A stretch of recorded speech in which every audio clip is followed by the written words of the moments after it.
yang diuji.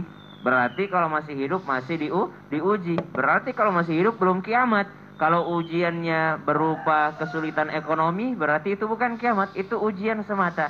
Karena Allah katakan walanabluwannakum bisyai'im minal khaufi wal ju'i wa naqsin minal amwal. Ada kekurangan harta di sana. Maka kesulitan ekonomi bukan termasuk azab, bukan termasuk kiamat, tapi termasuk ujian dari Allah Subhanahu wa taala. Dan disinilah kita introspeksi diri. Ini benar nggak ujian nih? Atau benar nggak ini adalah istidraj? Atau apakah ini adalah sebuah adab dari Allah Subhanahu wa taala? Maka kita yang bisa mengukur diri kita. Kalau memang kita sudah menjalankan perintah Allah, kalau kita sudah menjauhi daripada apa yang dilarang Allah, lalu ternyata itu tetap datang, kejadian seperti ini tetap datang, berarti itu adalah ujian dari Allah untuk meningkatkan keimanan kita. Seandainya dikatakan ujian-ujian itu adalah kiamat, maka berarti Rasulullah kiamatnya besar sekali. Rasulullah sampai dilempar di Taif, sampai harus berpisah dengan pasangannya, sampai harus berhijrah dari Makkah ke Madinah. Berarti Nabi dong kena kiamat duluan dong. Tapi ini adalah ujian. Semakin tinggi keimanan seseorang, berarti semakin tinggi juga ujiannya. Lalu apakah yang dimaksud kiamat kecil itu? Maka dalam kitab Kiamat pun dijelaskan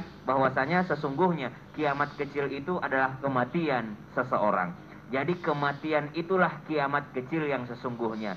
Ada dua pelajaran penting daripada kiamat kecil ini. Yang pertama, kita tidak usah nungguin matahari terbit dari barat untuk mau bertobat kepada Allah Subhanahu wa taala. Kita tidak usah nungguin munculnya Dajjal baru kita takut kepada Allah Subhanahu wa taala. Kita nggak usah nungguin turunnya Nabi Isa alaihi salam untuk yang namanya beriman atas apa yang ditetapkan oleh Allah Subhanahu wa taala. Karena kita hanya akan menunggu waktu saja. Tidak usah nungguin hancurnya bumi ini untuk kembali kepada Allah, karena kita semua akan kembali kepada Allah. Karena masing-masing manusia punya kiamatnya masing-masing. Pelajaran yang kedua, beberapa orang beranggapan kematian itu adalah kiamat besar.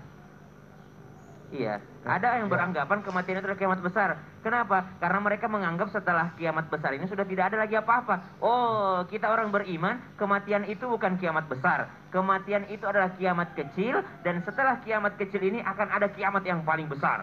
Akan ada kiamat besar. Berarti setelah kematian masih ada kehidupan, dan setelah kematian inilah kita mempertanggungjawabkan semua amalan kita selama kita masih hidup. Jadi kematian itu bukan kiamat besar, tapi kiamat kecil. Kenapa? Karena setelahnya masih ada kiamat besar, yaitu huru hara yang terjadi di dunia, hancurnya muka bumi ini, yang tersisa hanyalah Allah Subhanahu wa taala. Wallahu taala alam. Insyaallah, jazakallahu khairan. Sama-sama Ustaz.